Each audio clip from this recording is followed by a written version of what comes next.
起，慢慢的苏醒，想要穿越水泥森林，哪怕遇到曲奇，迷雾中会散去，义无反顾与梦想相遇，人潮中看不清，拥挤如夜空繁星。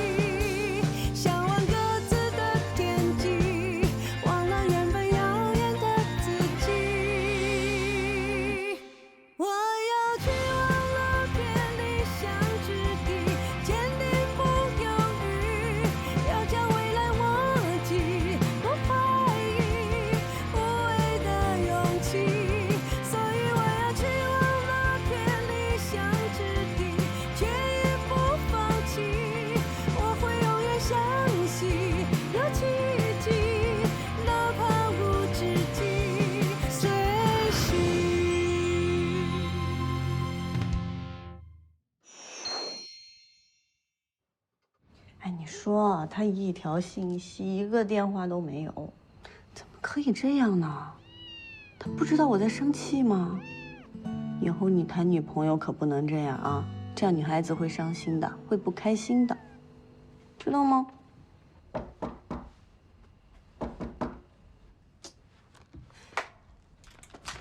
涂小萌，你是不是傻？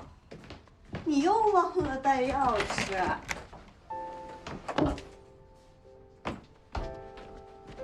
你来干嘛？我忙着呢，我还在查资料呢。这么忙啊？那我先走了。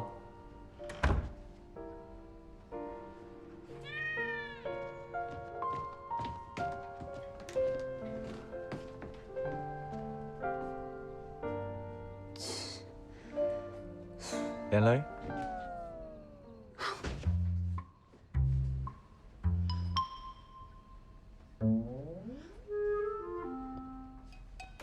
幼稚。自愧不如啊。你来干嘛？来哄我闹脾气的女朋友。谁闹脾气？哎，好啦，是我们沟通不畅，但你这种拒不沟通的态度要持续到什么时候？谁拒不沟通？是谁昨天解释都不听就走了，还把我一个人晾在雨中？我生气，我有赌气。赌气伤感情，有什么不满的，你可以直接说。什么都能说？当然。我昨天骂了你一晚上。我哪里得罪你了？我们是不是在谈恋爱？你明明知道曾迪对你有别的感情，你还跟他一起吃饭。谈事情。什么事？划清界限。我准备把广华的股份都退给他。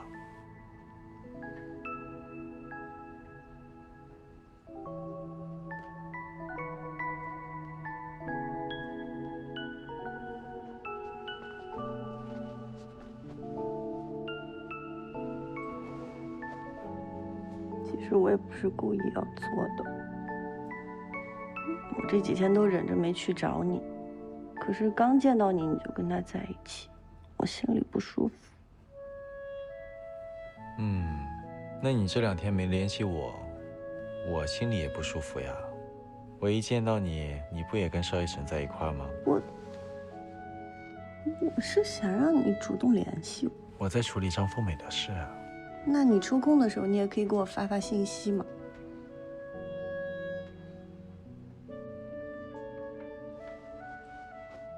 但是我也可以主动联系你的，不应该总等着你来找我，我也不对。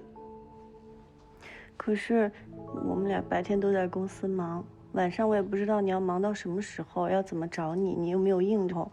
那如果把手机给我。啊？手机给我。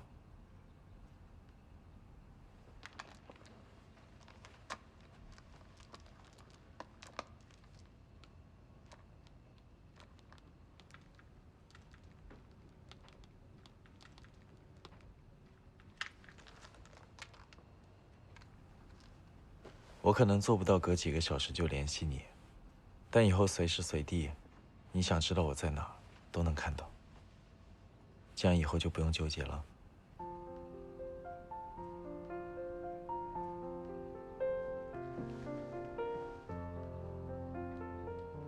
消气了吗？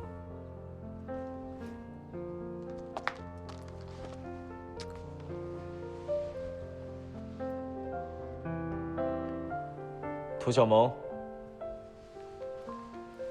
小萌上课去了，不会这么早回来。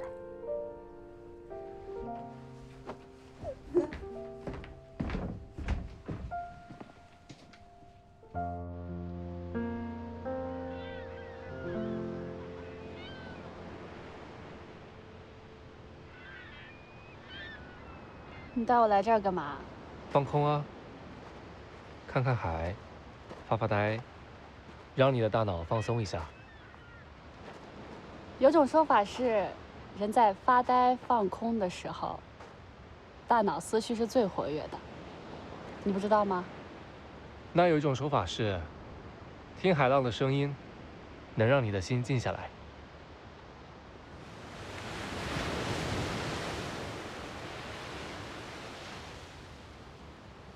其实，我经历这事儿之后，一直有点迷茫。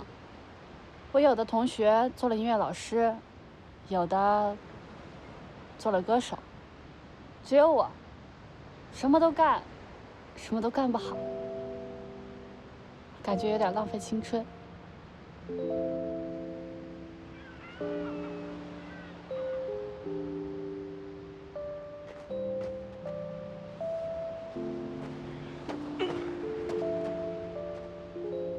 你知道大海存在多久吗？啊！46亿年。我们才多大呀？我23，你22。我们人类就这么渺小啊！你别说青春了，整个人生在他面前都是那么微不足道。你看我，我就是想明白这个道理啊，所以我才不会去考虑你说的那些问题。我们就做不让自己后悔的事情就行了。如果老想着自己失去了什么，得到了什么，那才是真的浪费了青春呢。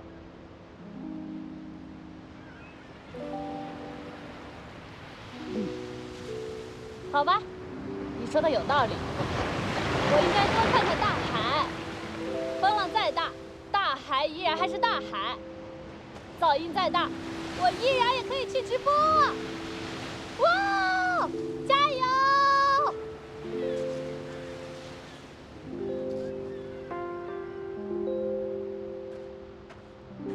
在干嘛？你猜一下我画什么？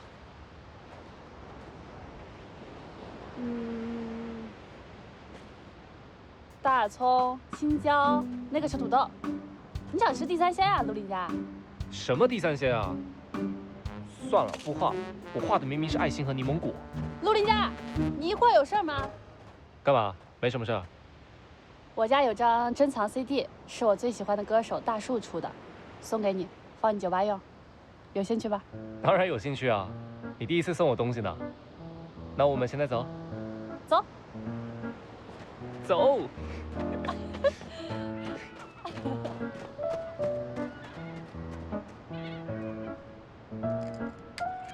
哎，你别说，你闺蜜这个头盔跟我还挺搭的。那是，这可是给我们家欣欣准备的 VIP 头盔。哎，你骑车太慢了，我来。你能骑多快啊？上车。行。坐稳啦。哇！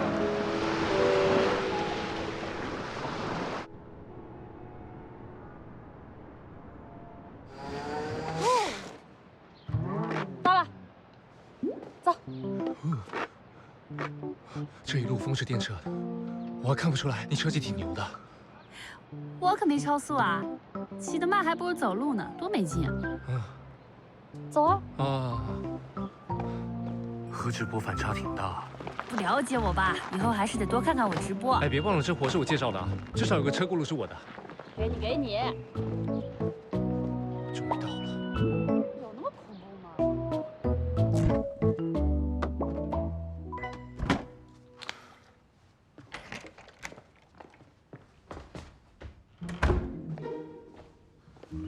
总。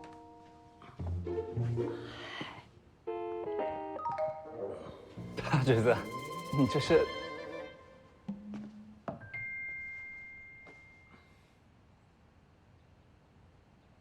我这2条裙子带哪条啊？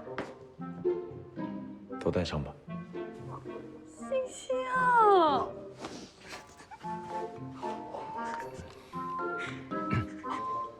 给你们介绍一下，韩婷，我男朋友。笑什么？大侄子，什么时候升级的身份啊？这算是正式给我们介绍了。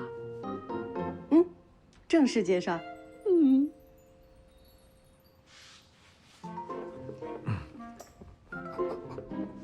看我们俩干什么？你们俩怎么回事？对啊，你们俩怎么回事？我俩正当朋友关系啊，我就是带陆林家来听一张我收藏的 CD 的。对，我们不能打扰女霸总和小娇夫的2人世界啊。小萌，你去拿 CD，等会儿回我家。马上啊！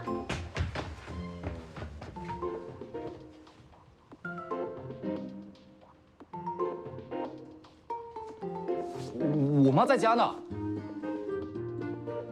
来了，走走走。星星，我们先走了啊。哎，大侄子，这些放，改天我们一起吃家宴啊。走了。拜拜。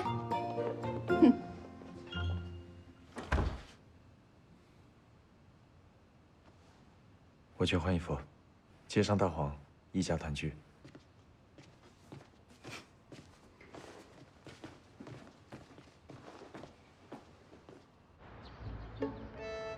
真的，这么说，我大孙子他真有女朋友了。千真万确，我们2个人4只眼睛看得真真切切，听得明明白白。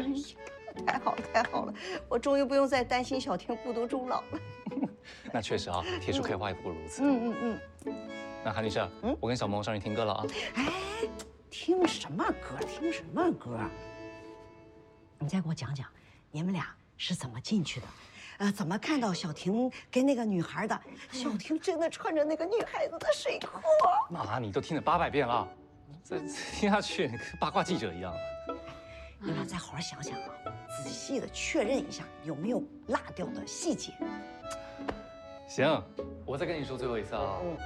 我和小萌是要去拿 CD 对吧？然后小萌一打开门之后，我后面跟着进来，就看到这个小婷子在那。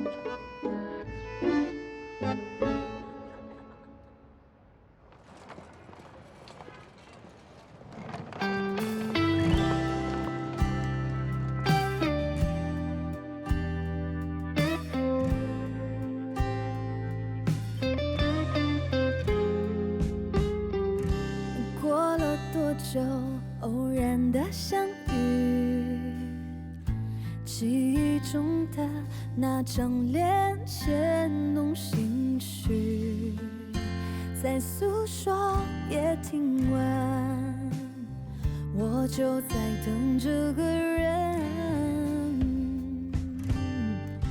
疲惫常有，你都在身后。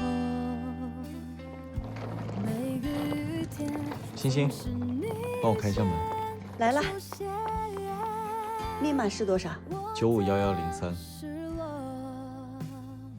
我的生日。用女主人的生日做密码，很奇怪吗？用这一招就想把我拴在女主人的位子上。那你想怎么样？我要管理权限，这样以后你惹我生气了，我就让你在门口罚站。都依你。经过漫长等待，不缺席，在岔路口紧紧握你手。欢迎回家。不需要太快接受彼此，也不必匆忙爱上各自，人在原地徘徊，不走开，期待总有一天你会回来，不是先开口就认输，也没有轰轰烈烈的赌注，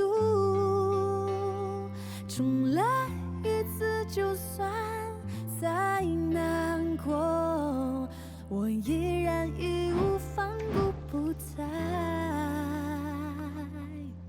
是路过。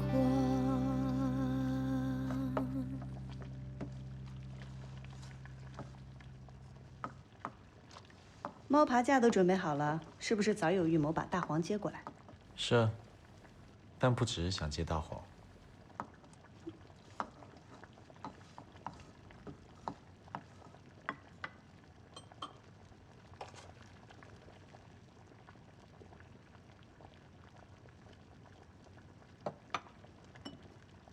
这么辣呀！嗯，你尝一尝。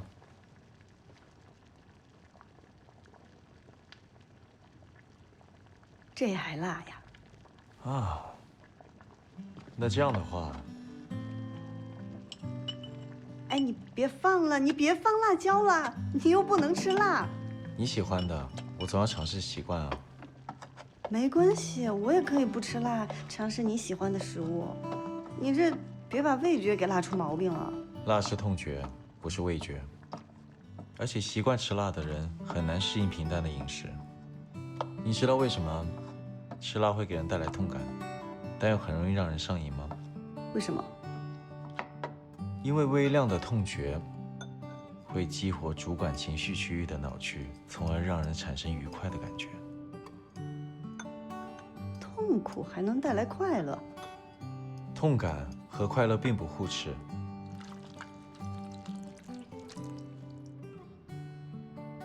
要放辣椒的食物总是伴很重的烟火，要用大火才够热烈。这些菜让我时常都能够想起你。相信我？我性格火辣吗？我脾气挺好的。我实在夸你坚韧、厚积薄发、热爱生活。越来越会说话了。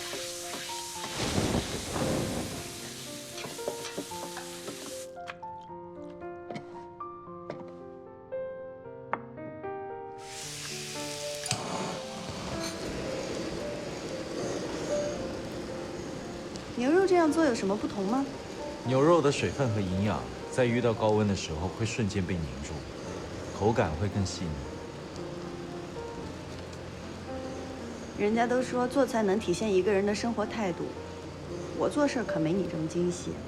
以后我们会不会经常吵架呀？人和人本来就不同，有分歧是难免的事。吵架也能分泌多巴胺。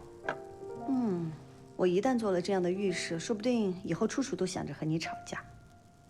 那我就用吃的堵住你的嘴。朱总，看来你把童哥当做跳板已经成习惯了。昌哥，我这不也是为了公司上千名员工考虑吗？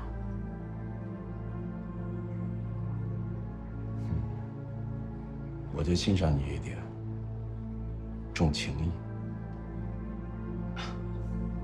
多谢昌哥夸赞。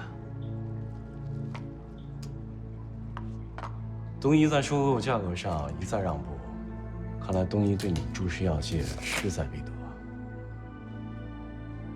童哥可以接着为你做抬价的跳板。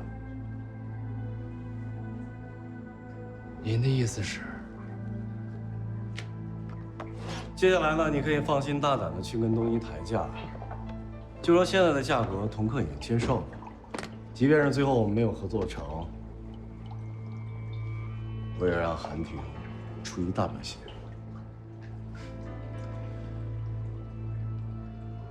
昌哥，有您这句话，我就放心了。不过，如果韩婷退出了，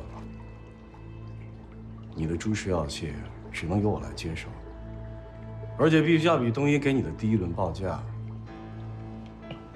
少5个点。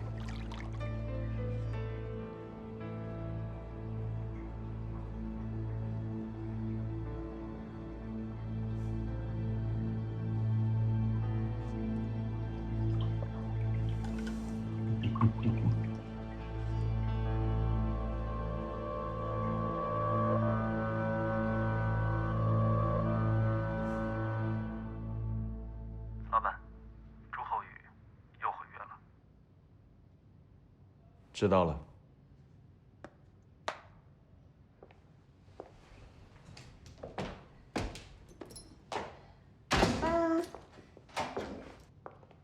没想到有朝一日，韩总亲自送我上班，真荣幸。比我是你男朋友还荣幸啊！自恋。那我没动力了，可能没办法送季总去上班了。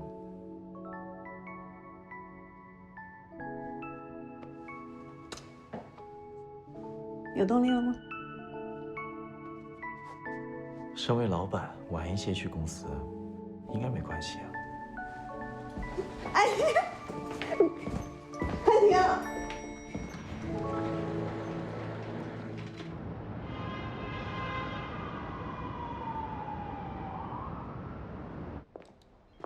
星姐，哎，进，把门带上，坐吧。星姐，怎么了？我收到一封匿名邮件，内部举报，说公司有人浑水摸鱼，消极怠工。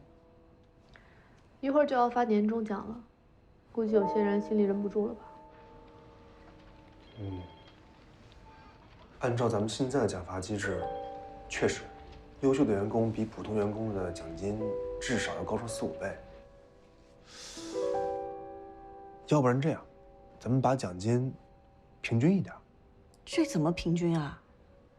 什么叫优秀员工？就是比别人做得多，做得好。那这样的人理应多得呀。是我明白你的意思，星姐，但是咱们姓陈这么小，大家抬头不见低头见的，就怕到时候再因为奖金的事儿闹出点矛盾来就不好了。赏罚不分明，矛盾会更重。我赞成欣欣的观点，你去随便问一个人，上高峰，他跟许悠悠关系不错，他奖金比许悠悠的高，你问问他愿意匀出一点给许悠悠吗？没错，想要得到高的奖金，那就得用脑子、用心，做出优秀的成绩。我们制定奖金规则，也是为了鼓励大家能够好好做事。那如果成天浑水摸鱼、偷懒捡漏，还想拿高奖金，这不是开玩笑吗？明白，那还是秉公处理吧。这些天我多留意一下大家的情绪。另外，我还有一个想法，你们看怎么样啊？就是从下个季度开始，给每个人都涨一点工资。这个就看他们的工作量来怎么分配，我们回头再商量。这样的话，得高奖金的也不会有意见，也能安抚一些低奖金的员工。我觉得可以。我没意见。好，那去忙吧。好。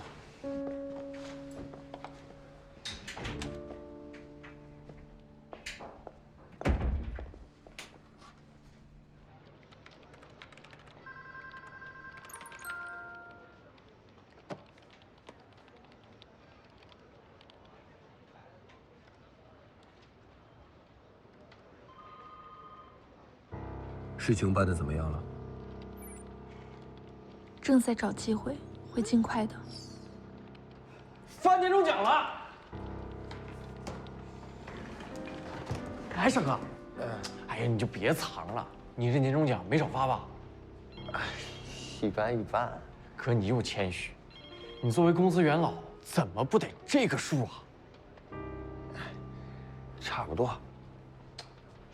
低调低调，回去，等你请吃饭啊。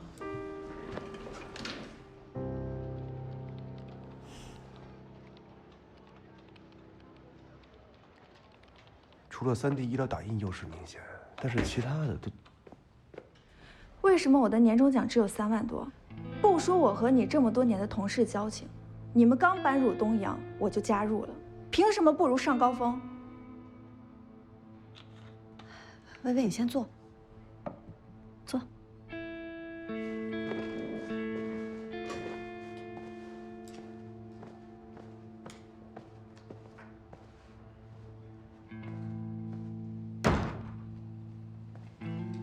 我们年终奖是按公司制度核算的，有制度规定的，不能因为我们是老同事关系，我就给你多一点的奖金啊，这样对别的同事也不公平。行行行，我听懂了。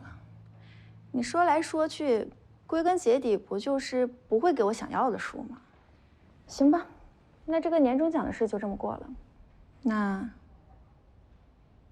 我的股份什么时候给我呀？股份？是啊，我可是星辰的创业骨干，该有股份的呀。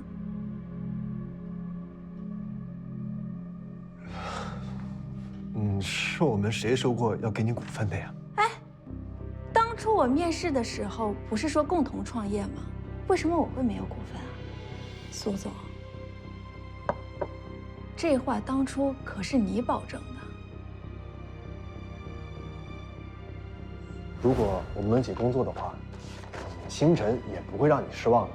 我们也属于是共同创业嘛，福利啊、分红啊，一样也不会少。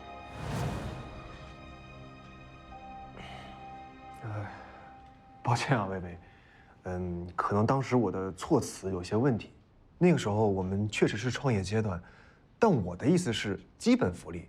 你比如说，年终奖啊、项目奖金啊，这些是有保障的。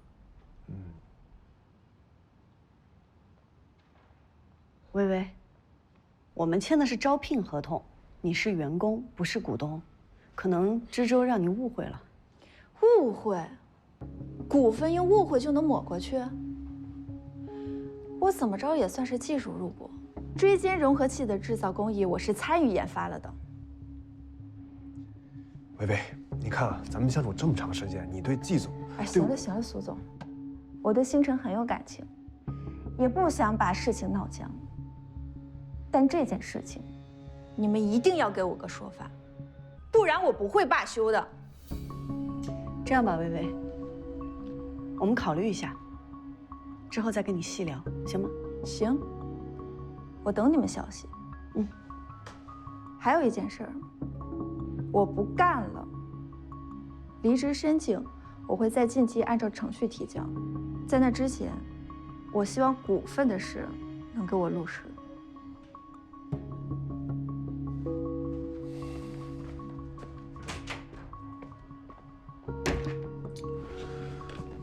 星姐，这不是无理取闹吗？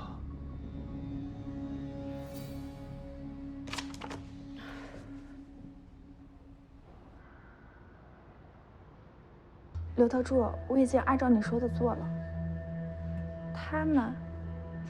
他们不太愿意，但也没把话说绝，说是要商量商量。好，我知道了，后面再有什么安排，我会跟你说。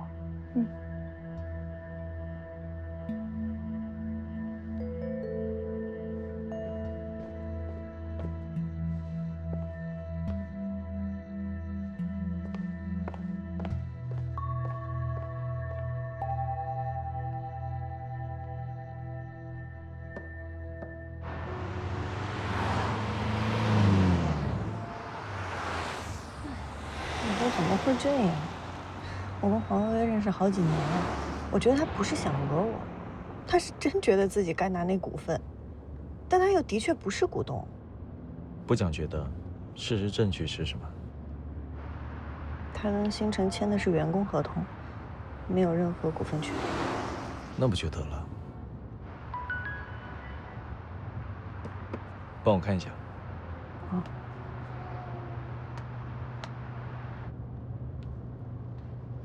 唐宋发的，说已经和朱厚宇约好了宣和茶室。你一会儿有事儿？跟我一起，事情很快就能解决，之后再陪你吃饭。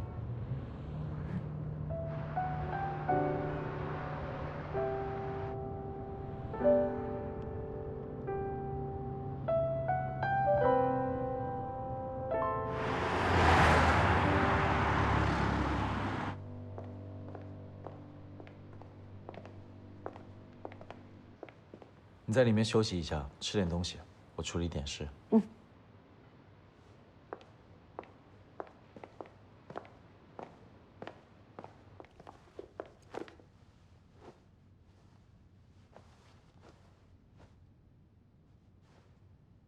真不好意思啊，韩总，您看您这么忙，我还麻烦您来一趟。实在是这事电话里说太不正式礼貌了，得当面向您道歉。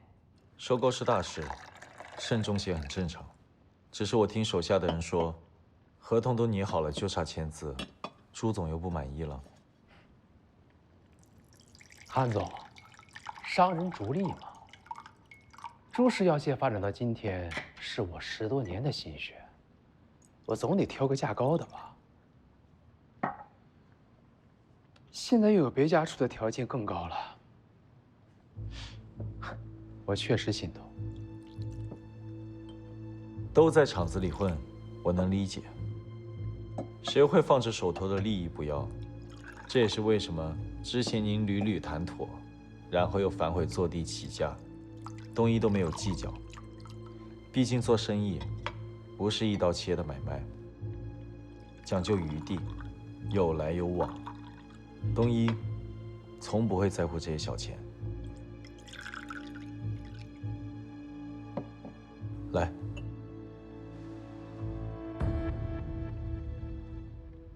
但凡事得有个度。朱总一而再、再而三的反悔，我看这竞价是没完了。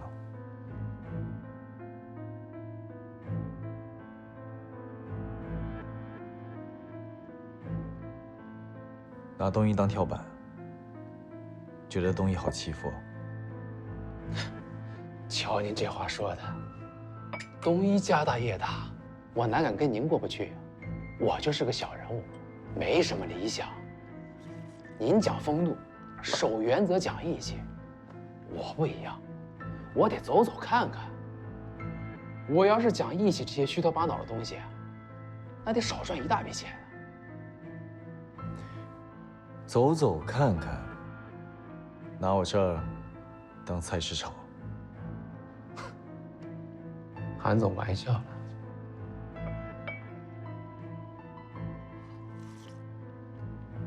要不这样，您再给我加点儿，这事儿就敲定了。朱总，您不觉得这话有点耳熟吗？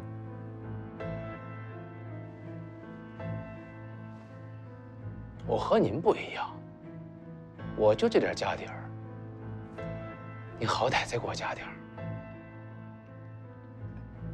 我不知道您心里是否清楚，如果东一退出竞价，朱氏药械将面临什么样的后果？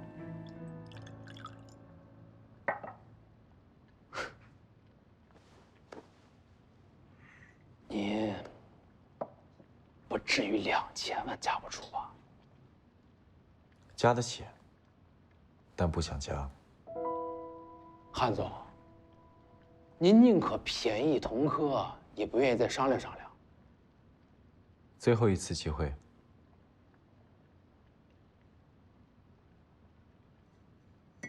同意签，不同意合作取消。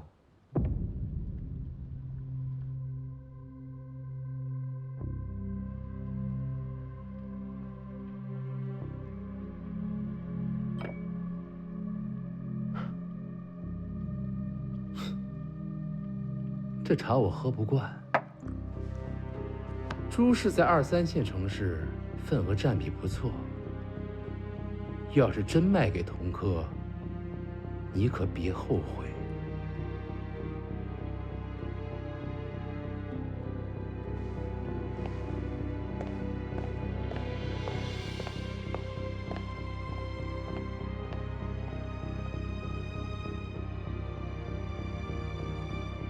老板，上次你让我调查朱厚宇和长河，发现他们确实是私底下见过几次，应该是在谈收购的事情。长河对朱厚宇两边挑拨、来回台下的行为很不满，我们现在退出的话，反倒会促成他们的合作，同科肯定会降价收购，是不是？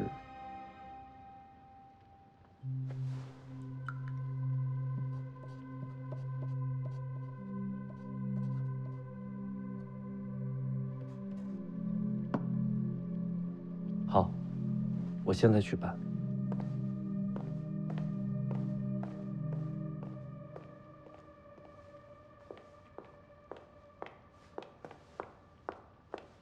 走吧，我们去哪儿啊？陪我女朋友吃饭。走。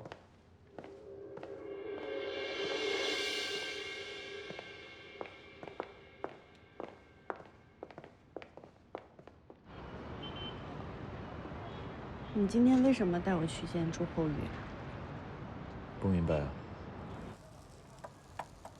你故意的。商场如战场，职场也是。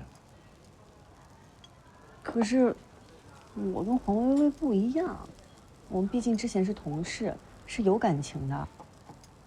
老板和员工，本质上就是一纸合约，人心是最不能信任的，只有利益制衡才能达成平衡。一味的以朋友关系相处，只会让对方得寸进尺。好残忍。你呀，总想着给别人撑伞，但不是每个人都值得的。有些人不但不会感激你，反倒会抢走你的伞，让你淋更大的雨。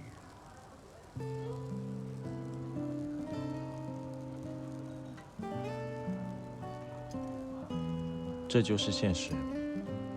规则之外，有人情是不错，但菩萨心肠要配合雷霆手段。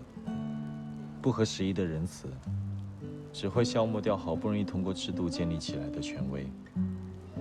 你知不知道，你朋友在心情不好的时候是不想听这些大道理的，韩先生。好，不说话，就给你烤肉。来，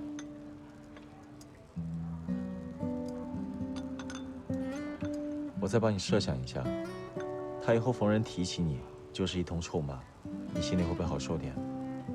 你不是不说话吗？不说了。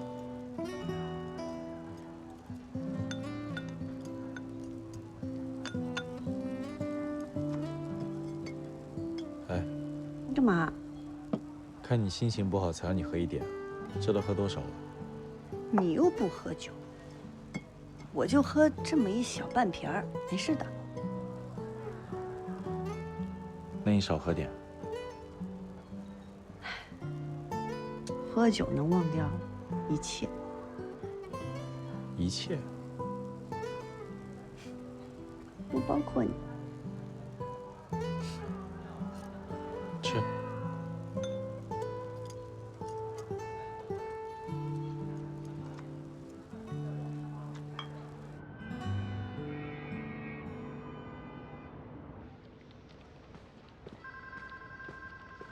薇薇姐，季总让你去趟会议室。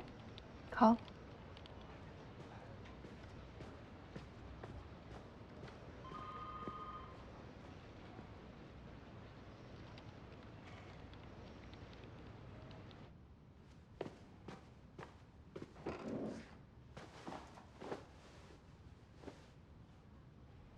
季总找我是要聊股份的事吗？上次你提到要离职，考虑好了吗？如果你愿意继续留在星辰，我答应你，下个季度开始给你涨工资。但是，星辰的股份是不可能给你的。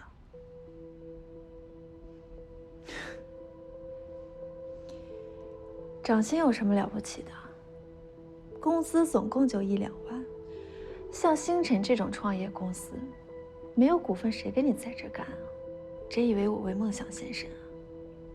献身也不为你们啊！星辰给你开了工资，那本来就是你应该做的。你没出资金，没出人脉，也没参与管理，更何况你入职的时候，星辰已经接受了东一的投资。如果你要拿股份，那是不是所有员工都得拿股份？没想到我跟你共同奋斗了这么久，你居然为了利益耍赖！我耍赖？我们的劳动合同上没有这个条款啊！如果你能拿出证据说你是股东，我认。口头上的约定俗成哪有证据啊？我告诉你，我是星辰元老，当初技术入股，星辰的股份，我至少要3%。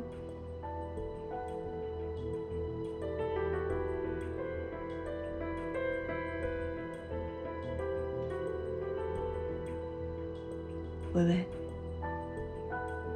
我不能答应你。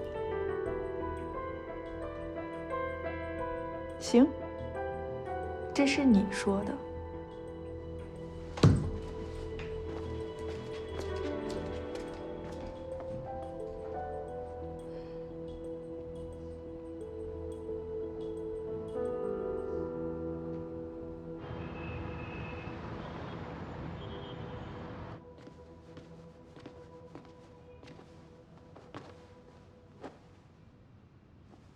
怎么了？头也不吹。有点累，不想动。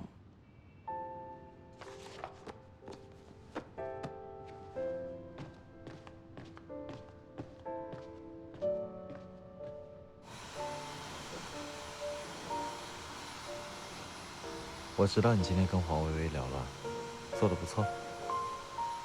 我觉得这次这个事情闹得太难看了。我跟他4、5年前就认识，但这次，我好像看到了一个从来都没看到过的他。认识的久，未必了解的深。人是复杂的多面体，只要不涉及利益，大多数人都只会展现出友善的一面。当更多面乃至阴暗面被你看到时，就代表你们要分道扬镳了。韩婷，你有多少面？1000层面。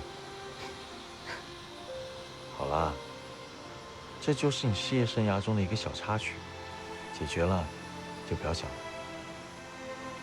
嗯。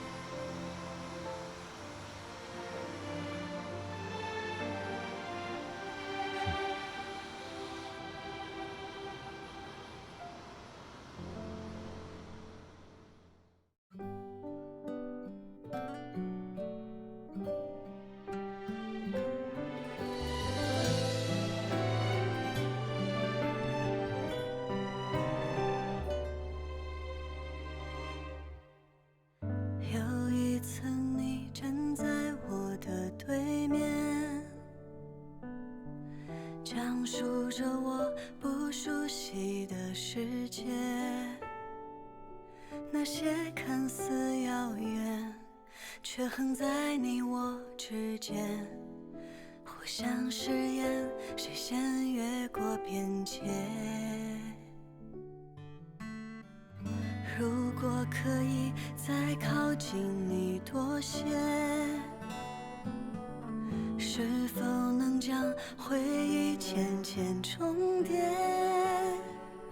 时间筑起墙垣，让孤单至少安全，别让了解变成一种冒险。我们各据一端，布下了棋盘又进退两难，总是期盼让对方先心软才心安，假装爱与输赢无关。我们各留一半，将自